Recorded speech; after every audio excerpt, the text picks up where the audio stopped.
Hi, I'm Ellen. Oh, look, you're not still mad because you got locked in a shipping container over Christmas, are you? I had to chew my way out, Ellen. How can we make it up to you? West End show, a good one. All right, get your shoes on. Yes. I actually had to eat my shoes.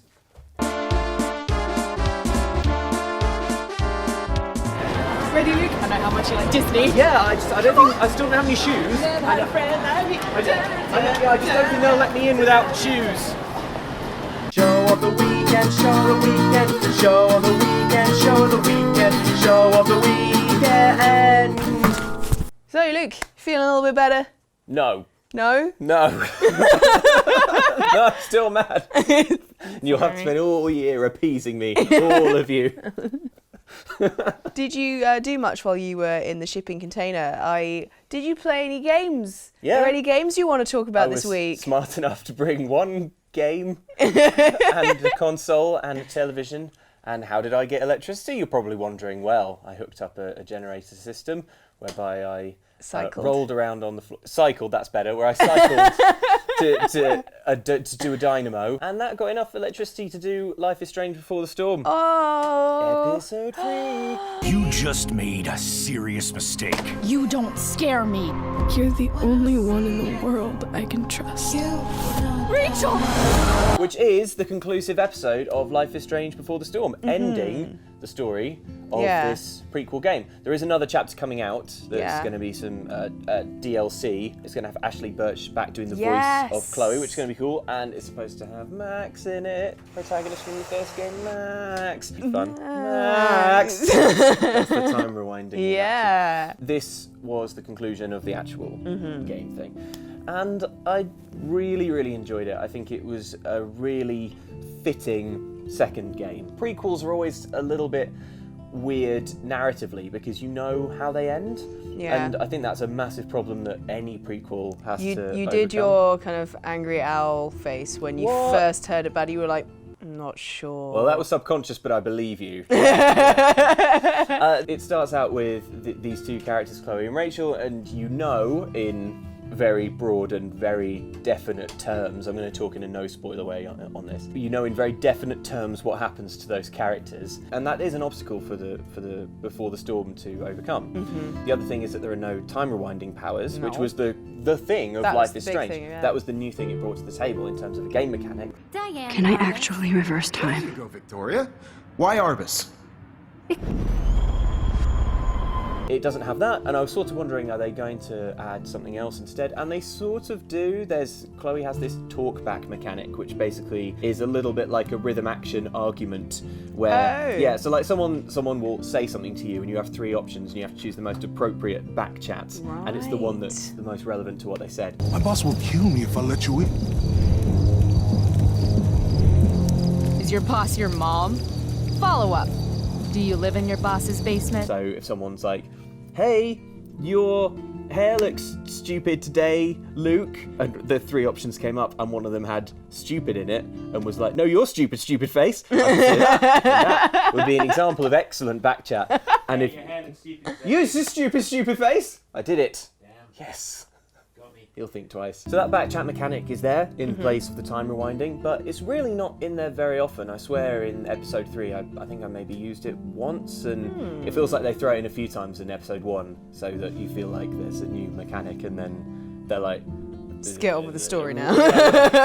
So yeah, because it didn't have the time rewinding mechanic, and because of some other factors, mostly because it was a prequel, I was a little bit skeptical, but it's really, really good, and the reason that it works is because the writing's excellent, and the voice acting's excellent, and the story is just on the right side of like plausible, but also kind of ridiculous, like teenage melodrama. Take your pervy picture book. Are you okay? You think I need help? From you? You're welcome. You can relate to The awkwardness and the tricky decisions and the way that things are more complicated than they appear, especially Chloe's relationships with the adults in her life. Why do you women always take forever to get ready? We're hoping you men will leave without us. You and Jane have both been playing through it at the same time. Yes. And they're the things that both of you have been like, oh my god, have you done, like, you say it in really vague terms, so that we don't get spoilers. Yeah, but you're try like, to. have you seen when the thing, thing. yeah, oh my god. How could they? With the thing and the, I know, right? You know, it's great. It's great. and the, It's great to see. Oh, it's Yeah, so yeah. good, but But did you also, or It's really, really fun playing as Chloe. In the first game, Chloe is a secondary character, and playing as Max, she's a much more reasonable person. So it's really, really fun to just sink into the mind of Chloe, who's just like a sledgehammer on fire at like all figures of authority and all problems. It's like, oh man, what am I going to do? Probably will set everything on fire. Yeah. And it's like, what to do? I wonder if it will burn. I accept your lame apology. Chloe. What? I really meant it. I felt like the game wanted me to be in character as Chloe, and so I thought really hard about like what would Chloe do in the situation rather than like what is the safe, good option. I definitely had a few concerns and a few misgivings and a few unanswered questions, which would be too spoilery to go into now, but stay tuned because we are going to do an enormous spoilery expose with Jane and I. So watch this space if you have played the game and want to hear precious, precious Life is Strange chat. That's the other thing. It's a very hard game if you don't know many other people who are playing it. Played it, 'Cause yeah. You walk around You just like, want to talk about it. Yeah. Even if you know people but they haven't like played it yet. That thing when people say like, oh yeah, no, I'm playing it. I'm up to this bit, and you're like, keep going. What are you doing here? Go back to your house, you idiot. Play Life is Strange. Why are you socialising with me? We've met up at the cinema to watch some stupid film that isn't Life is Strange. What's wrong with you? I'll drive you home.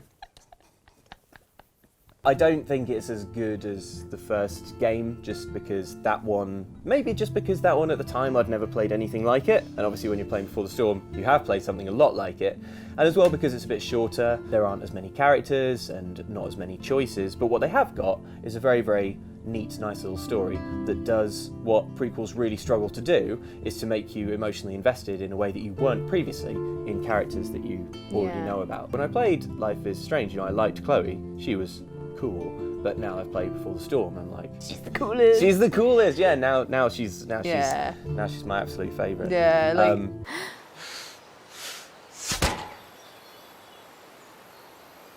Sick. And it makes me so glad I made the choice I did at the end of the first game, the choice which surely now we can all agree was the right one. intriguing. Just doing like dog whistle places for people who played the first game. Everyone watching who's played it like, Yeah. I know. I know what you mean, Luke. That's what you're all thinking right now. The voice of the Life is Strange player. So it's really great. I really enjoyed it. Yeah. The soundtrack as well, because you're Chloe. There's a lot more stuff from like the harder side of the alternative genre.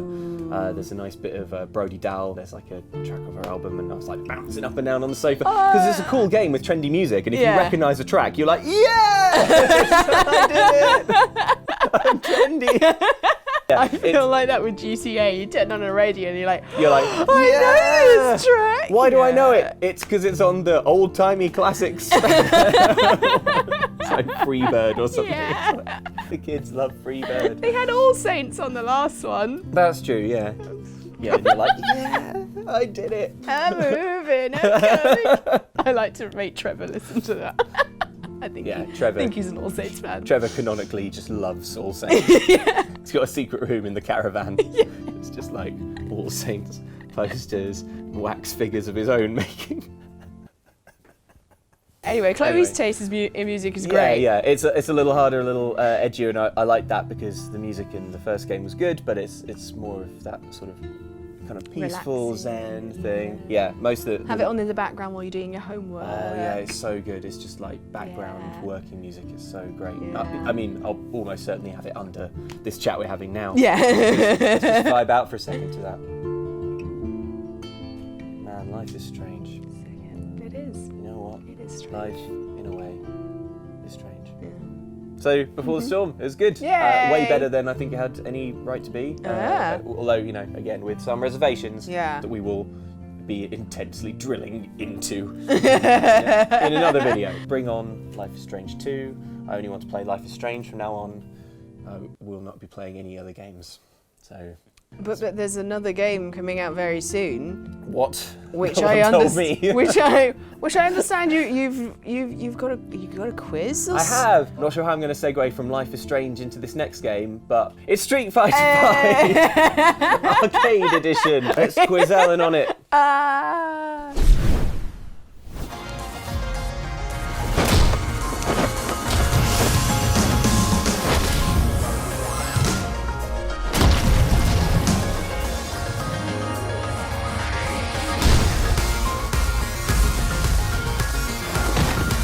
Street Fighter 5 Arcade Edition is out next week, offering an updated, improved and more fully featured version of last year's Street Fighter 5. The headline feature is of course an arcade mode, which offers a succession of punch-ups against an AI opponent, themed around classic Street Fighter narratives, but there's also secondary V-trigger moves and more fighting game things. So keep an eye out for them, fighting game fans. In other Street Fighter news, though, there is going to be another Street Fighter game, Street Fighter 30th Anniversary Edition, which compiles a bunch of the old games. And so I thought, with so much Street Fighter in the airs right now, in the radio transmissions, I can feel them fighting in the air tonight. Oh no. Be a good time to give you a quiz on the wacky history of Street Fighter. Because, man, Street Fighter is weird. Yeah. And it only gets weirder and weirder and weirder the more wikis you look at. So, don't look at them. Deep diving in the wikis. Okay, Ellen, can you name 2 world leaders who are featured in the Street Fighter series? World, like Real actual, life world leaders. So past world leaders, I'm guessing. Yes. I'm trying to think. Oh, James has got his hand up. James is Hermioneing. I'm trying to think. the Like, best way is to this win a like quiz. before the fall of the Berlin Wall type thing, isn't it? That was this in this my one- lifetime, just after the fall of the Berlin Wall. right. But you're so is thinking, it- you're politically, I'm you're thinking thinking- in the right sort of headspace. Yeah. I'm going to tell you Go because on. I think you've got close enough for this Yeah. one. Gorbachev Gorbachev. Yeah. features in the ending. I've not heard that name in years. I know. Features in the end of Zangief's story mode thing. Right.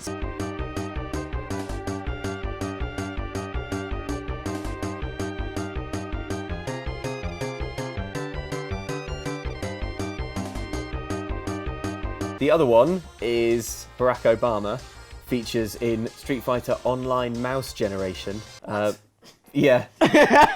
Mike. that combination of words. Obama features in Street Fighter Online Mouse Generation, which is an online weird PC Street Fighter spin-off. Ellen, Yes. Street Fighter has given us so many treasured classic characters. Freshmans. So many Presh mems. Presh mems involving characters like Chun-Li, Yeah. Ken, Yeah. M. Bison. Yeah. But let's test your knowledge of more obscure Street Fighter characters, because as well as all of those favourites, I there's know been the main ones.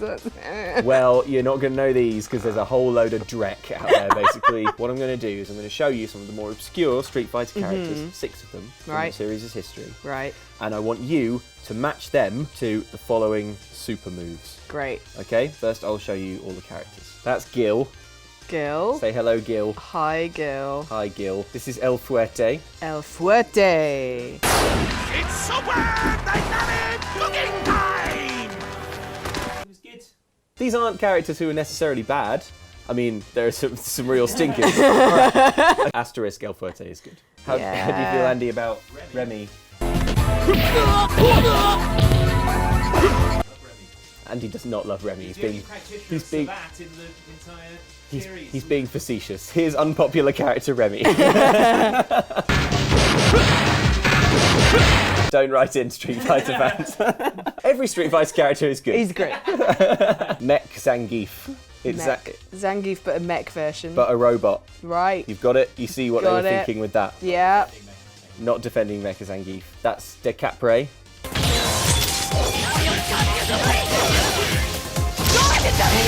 DiCaprio. Yep. And my personal favourite, Skullomania.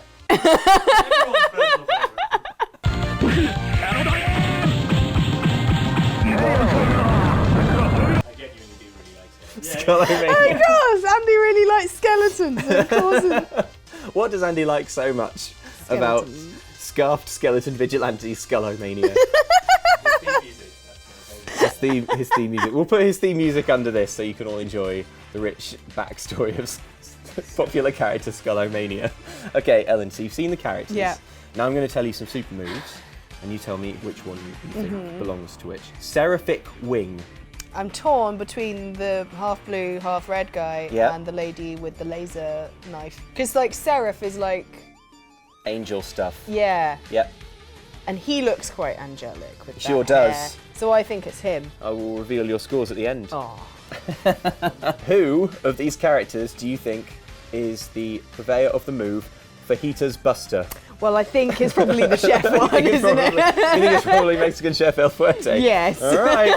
Okay. If you're willing to roll the dice on that one. Who does Rising Rage Flash? The flash makes me think it's either the laser knife lady Yep. or the mech. Mm-hmm. Okay, neither of those is right. I think it's the need to- blue head guy. Man, I need to be less. It's the blue head guy. need to be less It's the guy betraying who's like, oh, noises. my hair's so great. Who do you think does the move Vodka Fire? Oh, now I think that's the blue guy. Well, think back to your world leaders. Oh, the mech guy. Mech Zangief. Yeah. Okay. Which of these characters? Okay, what's his name? Which of these characters do you think does the move Skullo Crusher? I think it's the lady with the laser. No, it's the Skull- skull guy. Skullo Crasher, even if that changes things. Skullo Crasher. Yeah. Well, you'll have to wait to see how you did to find Okay. out who actually does the move. Yeah. Skullo Crusher. And finally, Yeah. who does Psycho Stream? I think it's the lady is the one. Lady with the sword. Yeah. Well, yeah. Ellen, I'm pleased to reveal that you got 100% Yes. on that. Well done. This quiz took so long to write because I just accidentally went deep into the backstory of Skullomania. He's a salesman. He's a salesman? He was. He was an ordinary Oh. salesman who one day was forced to do a fight at his work for reasons unknown, and then he decided to be like a crime-fighting vigilante, Skullomania, Amazing. and call himself Skullomania.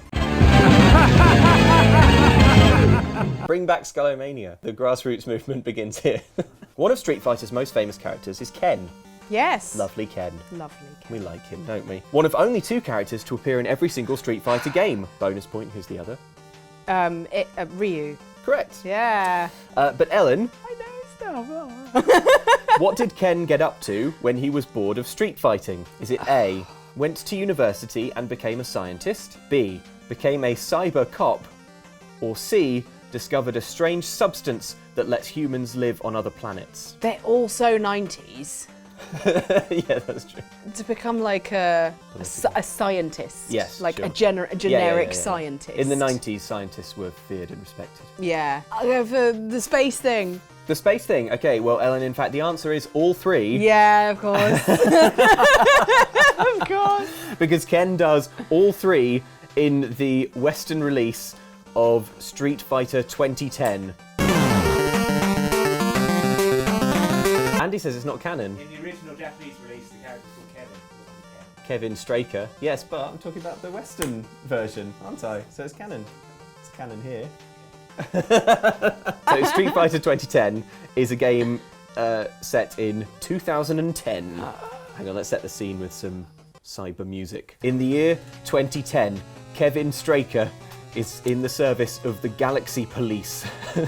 His mission is to eradicate out-of-control parasites and their mutated hosts. In the Western release of the game, to make it more popular to people who had played Street Fighter, this game, which is set in the Street Fighter universe, supposedly, Kevin Straker became Ken. One day, his partner is killed and the cyboplasm is stolen. Cyboplasm is the thing that lets people live on other planets. Cyboplasm. So there you go. So Ken has a non-canon, sort of canon adventure set in 2010 where he goes to university and becomes RoboCop. When did that come out? That came out in 1990. 1990. Yeah. Ellen, well, sticking with the 90s, Street Fighter has had the benefit of being made into a wonderful film. 1994's Street Fighter, the movie, which we know Andy is a big fan of, because when we talked about video game adaptations that we like, even though they're rubbish, that was one of them. M. Bison, just genius casting. So Bison is played by Raul Julia, who is one of my favourite actors of all time. He played Gomez Addams in the Addams Family films, was excellent there, and he's excellent here as Bison, who he plays with a kind of swivel-eyed intensity that only gets more intense as the movie goes on. Ellen, can you complete these M. Bison quotes from the Street Fighter movie? Yes. Okay. Well, I don't know whether I can. I'm just excited. Let's see. I'm sure Andy will chime in if he. Oh, if you don't get it. completely. Carlos Blanca will be the first of many. They shall march out of my laboratory and sweep away every adversary, every creed, every nation, until the very planet is in the loving grip of My power. Good guess. Andy, the answer is. The Pax Bisonica! of the Pax Bisonica. You still refuse to accept my godhood? Keep your own god. In fact, this might be a good time to pray to him. For I beheld Satan, and he fell from heaven! And oh gosh, it's this amazing bit, and he's like rising, and it's He is. epic. He is. And And the answer is Andy. Like lightning! yes. Like lightning! Andy's actually hovering off the ground right now doing Whoa, it. Andy's giving off There's sparks. like smoke machine happening all over there. It's amazing. Oh, man, We've blown our budget. We should have pointed the camera I at that. know. If only we'd invested in a camera that turns. Annoying. No, it doesn't. No. Unfortunately, it doesn't. James tried. Unfortunately, it doesn't move. There's a large cement block that the camera's in. We found the camera in a meteorite, and that's why we started making YouTube channels. Thus concludes my Street Fighter quiz. You did very well, Ellen. I'm pretty pleased. Very Like good. that's one of my weak points in gaming knowledge, because Yeah. fighting games. Same. I've played a fair bit of Tekken, Street Fighter. I know of a few things that I've like had a little bit of a hands-on and looked into, and Yeah. mainly through osmosis through Andy's knowledge of it. Yeah. Lots of big list features on that side. Yes, basically learned. Skullomania features heavily in them. I've Skullomania. learned most of my gaming knowledge from those videos, which I need to clearly rewatch. Apart from on my amazing skills on the unknown game. On the unknown characters, yeah. I'm so pleased with that. Give you yeah. a Skullomania grade of 100. Yes. Skullomanias out of a possible 100 Skullomanias. Just like saying Skullomania. Skullomania. We've got Skullomania. Here on Show of the Weekend. Well, thank you very much, Ellen, for taking part in Thank the you for quizzing me. Street That was Fighter Arcade an Edition excellent quiz. It's good fun, It wasn't was it? really fun, really fun. But I think we should also take a moment, Just take a minute. just stop Goodness and sake. see what you guys have been saying in the comments. Preach it. On New Year's Eve, Mike and I looked forward to some of the upcoming games in January and chatted about the amazing animation of the upcoming Dragon Ball Fighters. Have you seen this game? Have you yes. seen it? It looks astonishing. It's ridiculous. Like- the animation it's is 3D, but it looks quality. exactly like the Yes. cartoon. Now, Ellen, some commenters weren't too pleased with the way that you described the Dragon Ball series, such as Ultra Combo 76, who noted, Did they call Dragon Ball a cartoon? Look, animes are cartoons. Own it. yeah, by the way, Ellen, still on for our Sailor Moon marathon next week? You tell me. Fighting evil by moonlight. Also on the channel, Jane joined me as I took on missions and encountered some wildlife in Hope County. Oh, there's a bear! There's a bear, though. There is a bear. Lads, feel free to help me out with those guns you're carrying. Yeah, I got it. I got it with dynamite. You got it. Well I'm done. so sorry. It was probably really endangered. No, guys. I'm really sorry it took our time, but bear with me. Oh no, there's another bear. They're shooting the other bear. No bears. Oh no, only one hostage is still alive, Ellen. Stop him. Stop the bear. You can't have our last hostage. No, bear, no! No, why, bear, why? God, I shouldn't have taken that big pause to make that pun. Well, commenter Hugh Newvin thinks maybe there's something else going on, Ellen. At the start of the video, Ellen tried to set a bear on fire, and then at the end, guess who killed 2 of the hostages? Well, you know what they say, karma's a bear, isn't it? See what you did there? Wait, what did they do? Karma's a bear. Yes, she is. No. What? You know, Karma, the bear, Jane's bear from the Pit of Punishment. No, that is just Jane's bear. Outside of the bear pit, we joined forces with Team Oxbox and our DM Eurogamers Johnny Chiodini as we played through the second part of our pirate D&D adventure and entered some real combat. Lots of people were really pleased with your acrobatic ambitions, Luke, including the silent Exo, who said, "I feel like if the half-orc bard would prefer to backflip is one of the greatest lines in D&D history." Well, yes, but it wasn't just me pulling off killer moves. I am going to call out to all the fish and do a all dolphin the sound. animals and dolphins and whales and be like, attack them, So you're going to summon the sea creatures to attack the pirates, to attack the basically. pirates that are in the water. Yeah. You can sense that the whale you tried to reach out to is like I get it, but it's a bit shallow. So it's sort of just Whales cheerleading this. yeah. So that's what he's doing. Pastel Madison thought we may already know this cetacean beastie. Smash Blue Whale shields his eyes with one enormous flipper looking out towards the shore. There's something familiar about the wood elf that called to him, but he can't recall what. Well, he's not wearing the t-shirt over long sleeve shirt combo, so this must be in the alternate fantasy timeline where we meet him before the transformation. Wait, have you been reading my Smash fanfiction? Yeah, it's really good. It's not ready! Okay, I'll sweat. Andy joined me for last week's show of the weekend as Luke found himself unable to come along. To avoid the Last Jedi spoilers, I have sealed myself in a shipping container until Christmas morning. Assuming my trustworthy friend Andy has delivered this letter on time, it should be the 25th as you read this. Ho, ho, ho. Coincidentally, that's also the day my food supplies run out, so please come and find me at the coordinates listed below, and Merry Christmas! Commenter Tick for Tea noticed a trend on this show. The inordinate amount of ways Luke has gotten absolutely screwed by his co-workers in the intro segments is one of the funniest running gags ever devised, damn it. Yeah, running gags. Well, commenter Brock Sisson has a suggestion for me. If I was Luke, I'd start looking for a new job. This is the second year in a row he's been locked in somewhere and left alone. Yeah, but remember the last time you tried to leave? Yeah. What happened? I ended up in the bear pit. And who had to fish you out? You did. Yes, I did. Ah, so nice to be back on the sofa with my excellent co-host. Oh, that's so nice of you to say. Andy would disagree with you on that. I'm looking forward to more amazing videos from Xtra. 2017 was an excellent year for them. Can't spell excellent without Ellen.